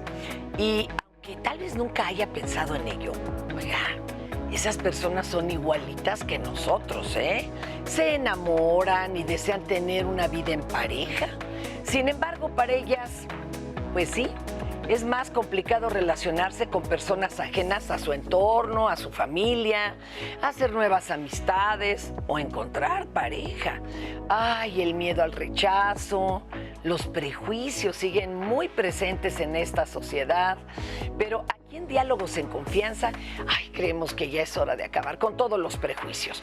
Para ello, lo primero es acabar con los 3 mitos que consideramos más infundados sobre el tema. Mito número 1, las personas con discapacidad solo pueden tener relaciones con personas iguales a ellas. Si bien es cierto que a veces los problemas de las personas con discapacidad podrían ser comprendidos mejor por quienes están en una situación similar, la empatía y la comprensión no tienen nada que ver con la discapacidad, y menos la atracción. Mito número 2, salir con alguien con discapacidad es igual a no tener una vida sexual plena y satisfactoria. Casi a todas y a todos nos encanta el sexo. Y aunque algunas de las lesiones que sufren las personas con alguna discapacidad, sobre todo motriz, podrían tener consecuencias en los genitales, esto no es un impedimento para tener una vida sexual plena. Recuerden que el sexo no es lo mismo o solo genitalidad. Y mito número 3. Salir con una persona con discapacidad es lo mismo que no poder tener hijos. A ver, al igual que en la sexualidad, esto depende del tipo de discapacidad de quien desea ser madre, por ejemplo.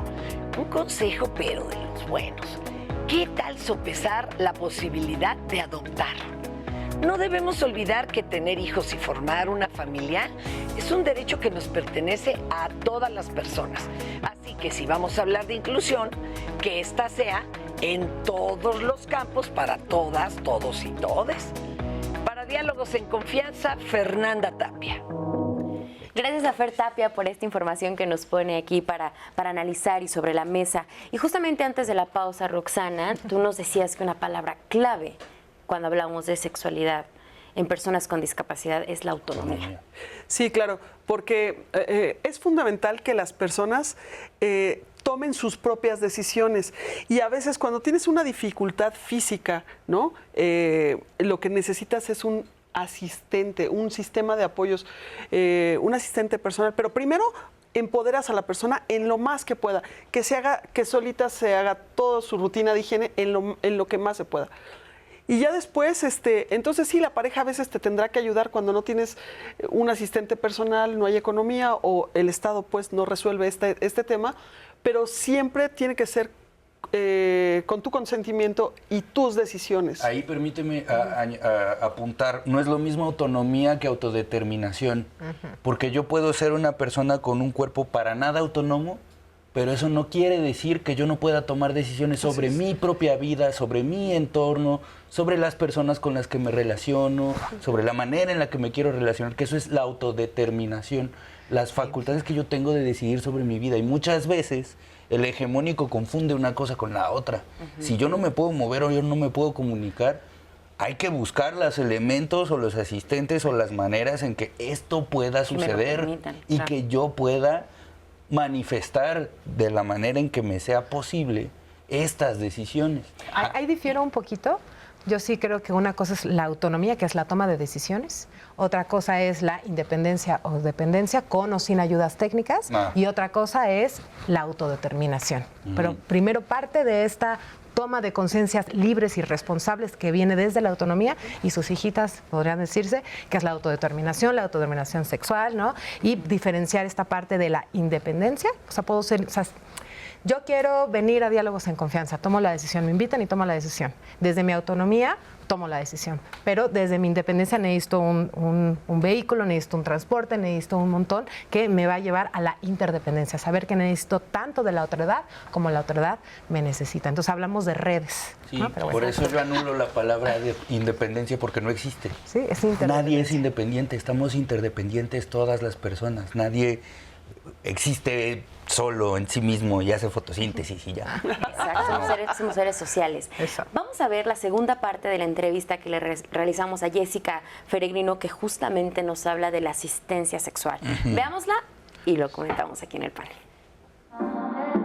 Bueno, el asistente sexual es un apoyo que se le brinda a las personas con discapacidad de manera individual o en pareja y tiene como principio el acceder al cuerpo del otro. Hay un lema muy representativo para esta figura que es mis manos, tus manos, en donde derivado de diferentes dificultades que puede presentar una persona con discapacidad, requiere de este tipo de apoyo.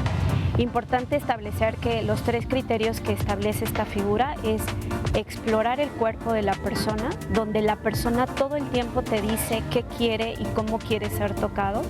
También el proceso de la masturbación, así como también poder apoyarle para establecer algunas posiciones o movimientos de alguna práctica sexual. Esto un poco más enfocado cuando se requiere un tema de pareja y que el asistente tiene entonces esta figura.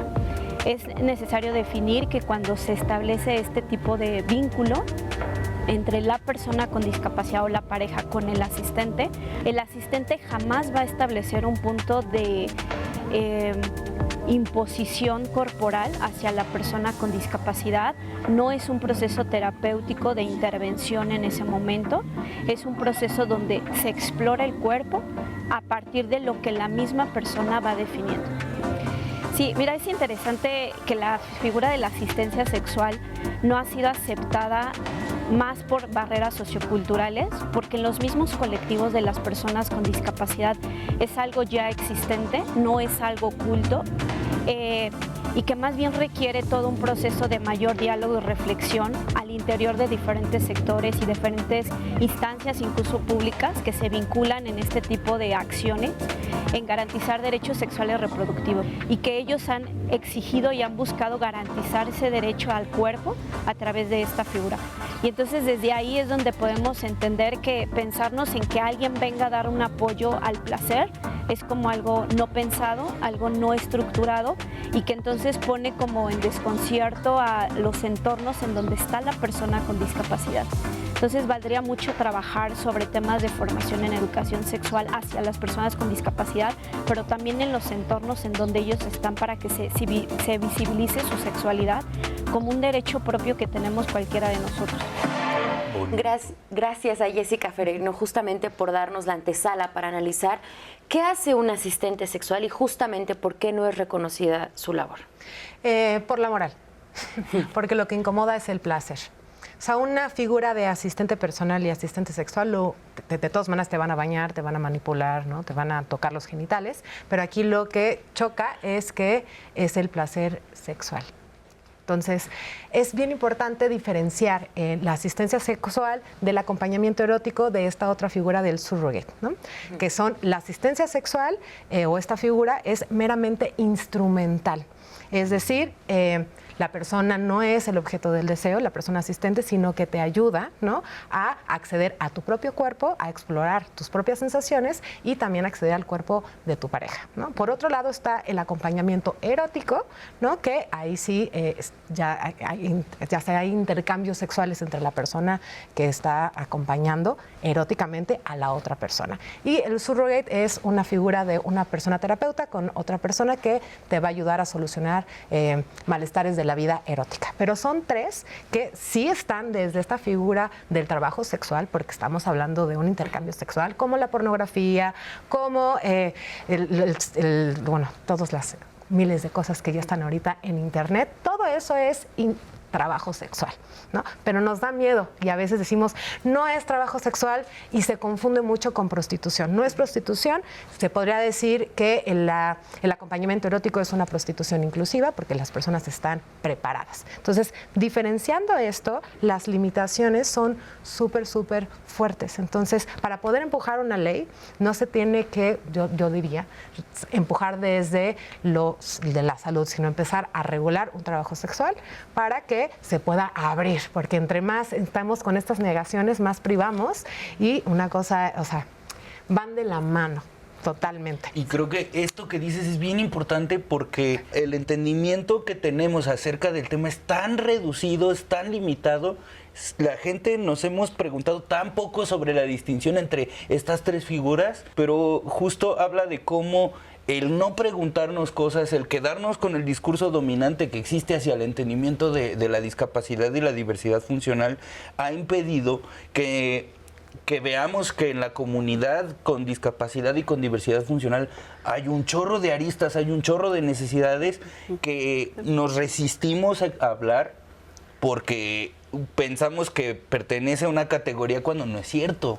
Creo que aquí es importante resaltar, cuando hablamos de la figura de asistencia sexual, estamos hablando del derecho al acceso al propio cuerpo. Exacto. Y cuando hablamos de la figura de acompañante erótico, no podemos hablar de un derecho, ¿no? Porque no se puede acceder al cuerpo de otra persona por derecho. Por derecho, exacto. Pero sí puedo acceder a mi propio cuerpo con la ayuda, ¿no? Entonces sí me parece fenomenal que se estén tocando estos temas sí. en espacios como este, y me enorgullece, ¿no?, comentarles e invitarles que junto con Mon García del proyecto asistenciasexual.org, Tus manos, mis manos, de Antonio Centeno, somos co-creadoras de la primera formación de asistencia sexual México-España. Estamos ahorita en la segunda generación y el próximo año abriremos la tercera generación. Y eso es maravilloso porque no solamente son personas que quieren empezar a practicar la asistencia sexual aquí en México, sino psicólogas, sexólogos, o sea, bueno, toda la comunidad, mamás, papás, que quieren entender y comprender esta figura. Entonces, claro, les hago la invitación. Okay. Aquí, a ver, voy a hacer una gran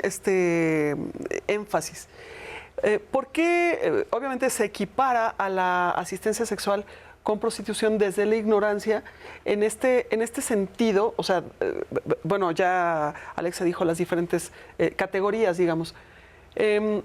Las feministas abolicionistas pues dicen, no, es que está usando el cuerpo de una mujer, hay un abuso, trata, hay X, ¿no? Toda esta parafernalia que hay y todo este terrorismo que hay atrás de la prostitución y el trabajo sexual, digamos, convencional, y se ve como que fueran ahora las personas con discapacidad, y voy a hablar específicamente de los varones, los hombres con discapacidad abusando de mujeres por un tema económico.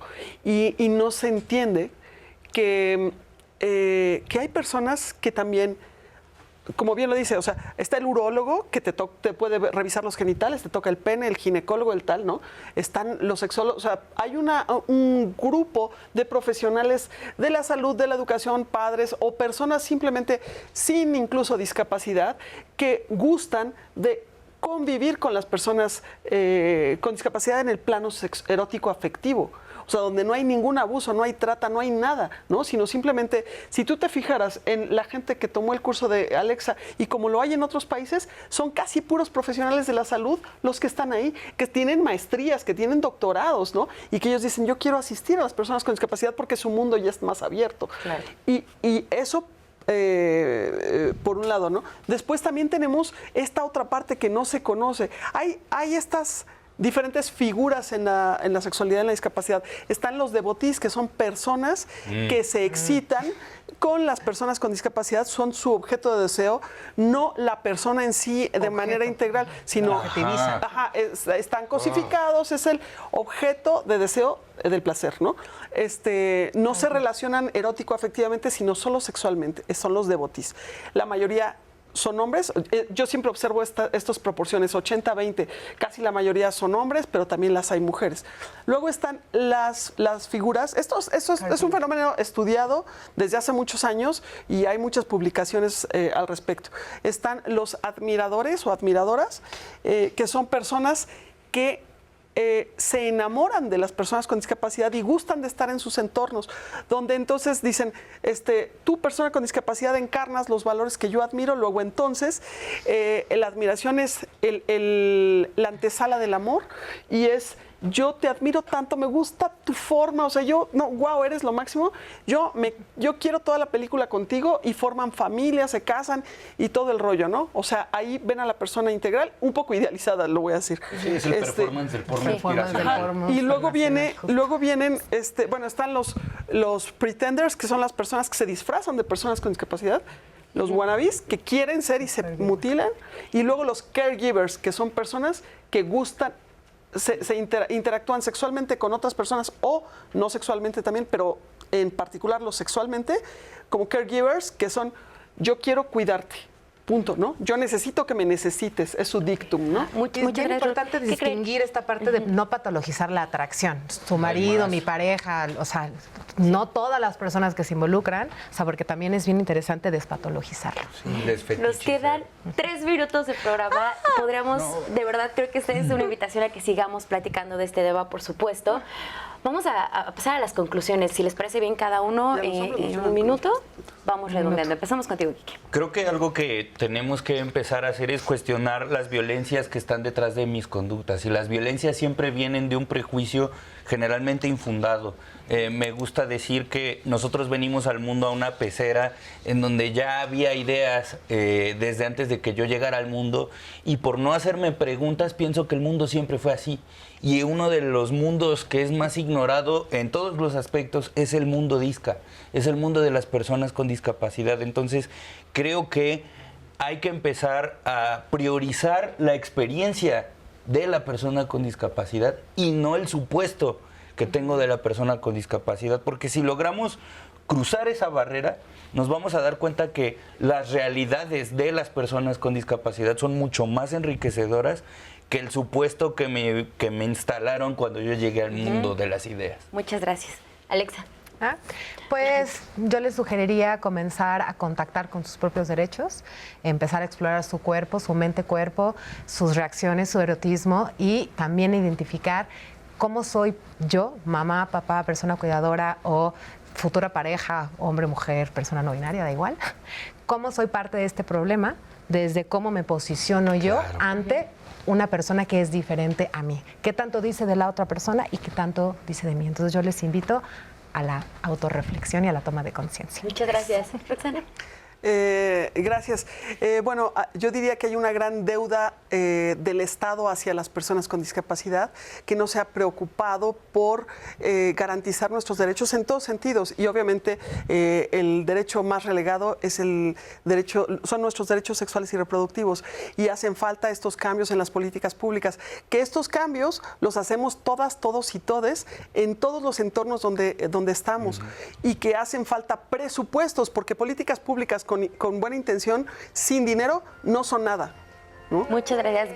Gracias a los tres por haber compartido con nosotros, por poner tantos temas necesarios, importantes sobre la mesa que incitan a seguir con esta conversación y a buscar realmente un cambio en que se configure una sociedad incluyente de verdad. Lalo, muchas gracias. Nat, muchas gracias. Gracias, por favor, Rox, Alex, aquí, que mil gracias por todo este conocimiento. Salimos así de Dios mío santo y con muchas dudas. Solamente agradecer a Irene, Marta, David, Víctor, Sofía, Mario. Les estamos leyendo. Ahorita vamos a seguir comentando para ver si podemos darle continuidad a sus preguntas, pero sobre todo, gracias por conectarse. Gracias por siempre estar en Diálogos en Confianza de Pareja y no se pierda el próximo programa que va a estar buenísimo y bueno, aquí le vemos. Sí, ¿no? claro, como siempre aquí vamos a hablar de temas de pareja para dejar atrás el amor romántico en todas sus formas, presentaciones y creencias.